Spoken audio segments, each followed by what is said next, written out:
Hey dads, and welcome back to the Fit Dad Club podcast. My name is Jason Barrett, and I'm joining you today to speak to you about a topic that has come up a couple of times for us over the course of coaching dads.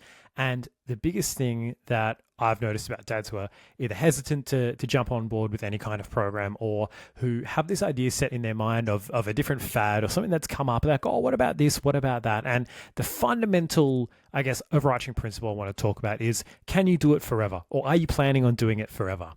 Now, this isn't something that has to apply to every single aspect of your diet or your exercise, because there are certainly times where you put a lot more focus on your diet than you do at other times. For example, I've just come back from a week away where we were down south at a caravan park, and it was awesome. My diet, my exercise routine during that period of time, I wasn't trying to be really strict. I wasn't trying to, track every single thing I ate or make sure I got enough protein at every meal. I focused on those things, but it wasn't like if I didn't make it happen, that was okay. And a lot of guys, what they do is they focus on that short term. They focus on, all right, for 8 weeks or 10 weeks or 12 weeks, and we had a guy do this. He was like, oh, I would jump on board and I would, start doing all this fit dad stuff. But my doctor told me, I should probably do carnivore because some guys had done carnivore and got some good results. And I was like, first of all, what the fuck, right? Well, what kind of doctor gives that advice? Especially when they're not really that versed from the nutrition perspective. But second of all, are you planning on doing carnivore forever? And this is the thing. People tell me, hey, I think I'm going to do keto, or I'm going to do the man shake, or I'm going to do any number of sort of protocol or dieting thing that is should be short term in focus. I'm like, cool, are you planning on doing that forever? Oh, I've got this new program where I'm running, or you just go for a run every single day, or you do something like even 75 hard. If you haven't heard of what 75 hard is, it's basically 75 really hard days. You have to do 2 workouts a day. One of them has to be outside. I think they have to go for at least 30 minutes to be counted. You have to, read, 20 pages of a book or something like that. There's a bunch of other stuff you have to do too. And in doing that, yes, that is an awesome sort of, concentrated, almost like boot camp of intensity. But what it doesn't do is it doesn't teach you how to handle real life. And it doesn't teach you, okay, well, when I'm not got the capacity to do that, and this is the big thing, we talk to dads, right? Dads fundamentally do not have that much capacity to spend, do 2 workouts a day, right? Or you do, but your marriage is going to fucking deteriorate because you're not helping out around the house and you're not helping out with the kids because you're too busy. Oh, I've got to get my second workout in. I'm going to go for a run. Bye. Like, that's not the kind of dad that you want to be. You don't want to be sacrificing time with your family to just do, body related stuff. Like, that's not where most of you guys want to be. Unless your kids are little shits, in which sometimes jumping out into the home gym might be exactly what you need.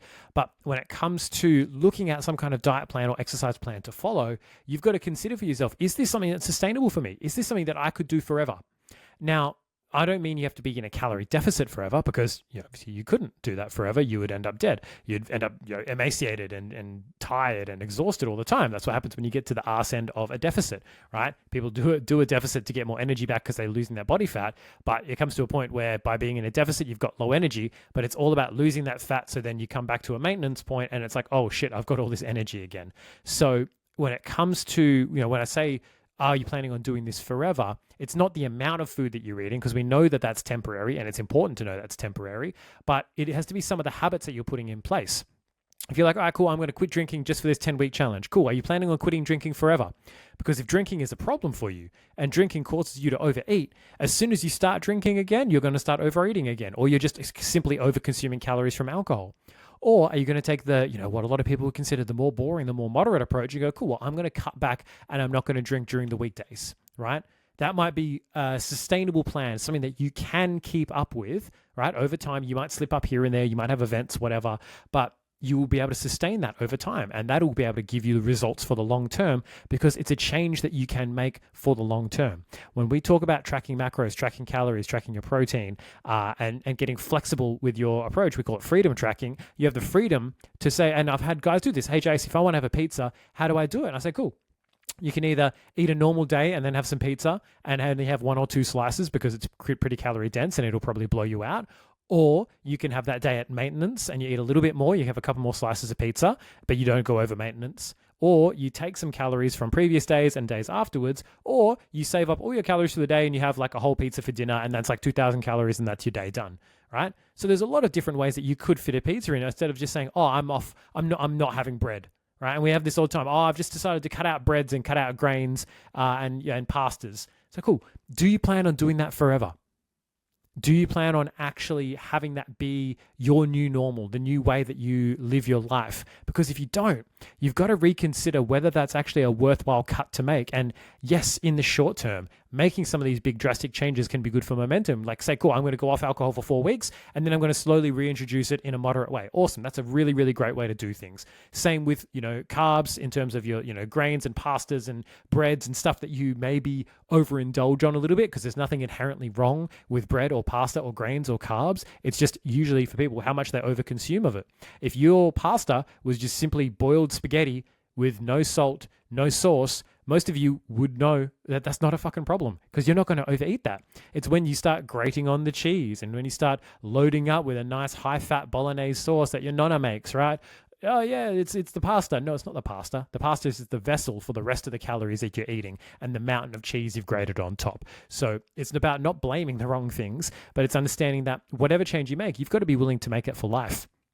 And it's a big commitment to make, but fundamentally, this is the commitment we're making. We are dads. We're here to live our best lives, to have the best level of health and vitality and energy for our kids. And part of that comes with dropping fat, right? For most of us, we need to drop a little bit of extra body fat so we can move around a bit better. It is about moving better, being more mobile, having the ability to move through ranges of motion and get up off the floor without groaning and making noises, right? And being able to actually to sneak out of the kid's bed at night without having it be a struggle. And you can sneak out quietly and not creak on the floorboards and all of that stuff that's important to us. You need to be able to do that for the rest of your life, whether it's a training program that you can fit in that's 2 to 3 times a week for half an hour, as opposed to 6 times a week in a gym for an hour, right? Like there's one of those that is going to be sustainable for most people. And there's one of those that is good for the short term, probably, but not going to make you, it's not going to give you the results you're looking for long term, because you're not going to be able to stick to it. Same thing with something like a carnivore or a keto. Yes, these things can get great results in the short term, but unless you're going, cool, this is now the way I'm eating for the rest of my life, there's no point in starting it, right? The way I kind of look at it is, if you're not planning on marrying the person that you're dating, why keep dating them, right? So you can say, oh, you know what, I can't, and this is the ultimate question. You could either say, you know what, I could see myself eating this way forever, or I could see myself marrying this person. Awesome. Go for gold, give it a shot. If it works out, great. If it doesn't, okay, you learned a lesson. But if you're dating someone and you go, or you dated someone in the past, you go, oh, you know what, I can definitely not see myself living for the rest of my life with this person, then you're better off just fucking cutting it right then and there, because why waste your time? And the only other reason would be, oh, you're having a bit of fun and you're just trying a couple of things out and experiment, whatever, like you sow your wild oats, go for gold. But that's not going to lead you towards your ideal wife, your ideal partner for the rest of your life. And as a result, same thing, following a carnivore for 10 weeks and losing a bit of fat, that's not going to get you any closer to being any more educated on what is actually in the normal food you tend to eat. What is in the foods you like to eat? How could you incorporate them within your normal diet? How could you find a couple of meals that are very similar to foods you like that, oh, this actually fits in and tastes pretty good. I could see myself eating this forever, right? We've got plenty of guys that'll try a couple of the meals that we give them and they're like, oh shit, I could have this, every morning. And some of them have done that. There's one of the guys I spoke to who's dropped, I think, about 5-6 kilos so far. And his breakfast every morning has been some kind of overnight Wheat Bix. And that has been the with a bit of protein powder, a bit of high protein yogurt. And that has been his breakfast every day for like the last, I think it was like 8 months he was telling me, which is awesome. I do the same thing. I've had the same breakfast, some combination of the same breakfast for the last like 2-3 years, because I found something I enjoyed and I've just stuck with it. And it happens to be really high protein, really low calorie, and it works really well for me. You need to find those things for you too. It might be carnivore and that's okay. It might be keto, that's okay. But you have to ask yourself, am I committed to never ever having a carb again and only eating carnivore for the rest of my life? If so, awesome, stick to it. If not, then you've got to reconsider. You've got to reconsider. If you're going to the gym 6 days a week for this temporary challenge you're on, and you go, cool, could you do this for the rest of your life? If not, okay, well, you're going to have to either learn how to scale it back. Same thing with a diet. You're going to have to learn how to reintroduce carbs safely without overeating. You're going to have to learn how to reintroduce alcohol safely without overindulging. You're going to have to learn how to balance all these things. And here's the thing. You can either spend that first 10 weeks learning how to do it from the get-go so that there's not a big change, or you can spend 10 weeks doing something that's a short-term fix, and then on the back end of that go, oh, fuck, now I've got to learn how to reintroduce things with moderation, because my rules was I just didn't have carbs and everything was fine. It's like, well, yeah, that works for the short term, But then when it comes to reintroducing carbs, if you plan on doing that, you're going to struggle because you've not learnt the moderation. You've not learned anything more about food other than, ooh, carbs bad, meat good, and that's not fundamentally true. So the more you can educate yourself, whether it's about the level of intensity you can bring to a training session and how you can get a great session done within 24 to 30 minutes, right? It doesn't have to be an hour long. And it's good enough for you to maintain or even grow muscle mass and get leaner. Like those things are possible, but you just have to be willing to do the initial grunt work, the harder work and the less sexy work of being willing to learn, being willing to educate yourself, being willing to upskill a little bit in what you're putting in your mouth and what you're doing with your body. People are plenty happy to, I'll do some continuing professional development for my job, or I'll look up this course, or if I'm going to, do a DIY project, I'll watch, YouTube videos on it. And I recently had to buy a car. So I become a fucking mini expert on family-sized vehicles in the secondhand market because I've had to do so much research on it. But if people would put a small amount of the effort they put into researching and looking up other things that they would into what goes into their mouth and how they move their body, like we all do that. We move our body every single day. We all eat multiple times a day. So it's one of the things that we should really value, actually putting education and time aside to learn about and understand a bit more. Because if you don't, then you follow just all these fad diets and these one-term quick fixes, then you're not actually learning anything anymore, right? It's like, hey, I earn all this money, and I'm just going to handball it off to my wife and she does all the finances. Well, good. If your wife's not around anymore or she decides she doesn't want to do it, you're now left up shit creek because you've never had to do a budget. You've never had to handle your finances. You've been given a budget your whole life and you can just go, oh, cool, I've got $200 to spend on myself this weekend. Okay, I'll do whatever I want with it. You've never had to manage all of the other stuff coming in. That financial literacy isn't there. So what we want is nutritional literacy. And we want body literacy. We want you understanding what you can do with your body and still get a result. We want you understanding what you can and eat and can fit in within your already existing diet, within your already existing plan, and still maintain results or even get results and continue to progress.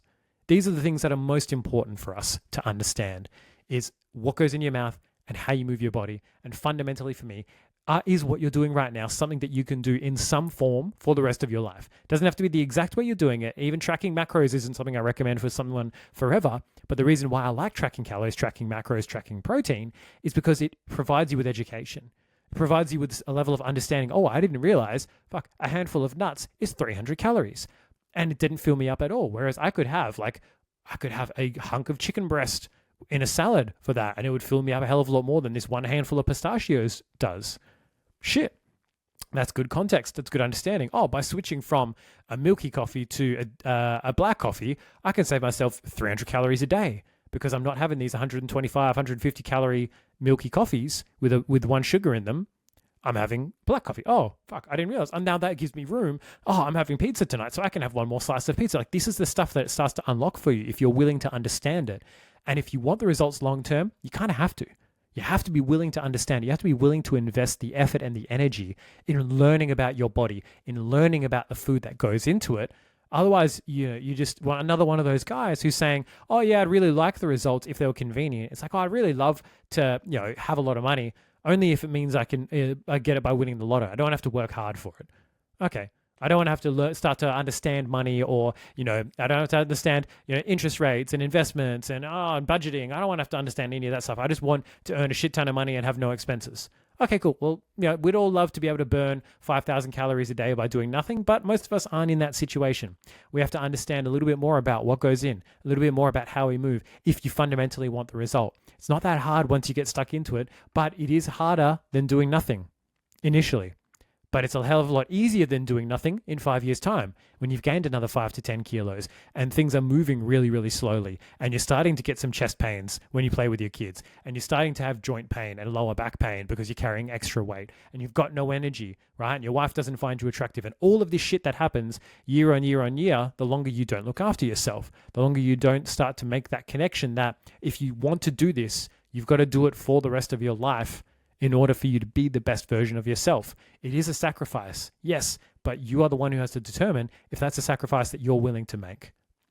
That's my rant for today. Hope you enjoyed this episode of the podcast, and I look forward to speaking to you soon. Till next time, Peace out.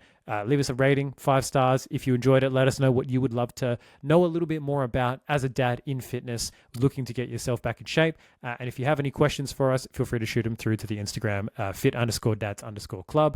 And yeah, look forward to chatting to you soon. Take care.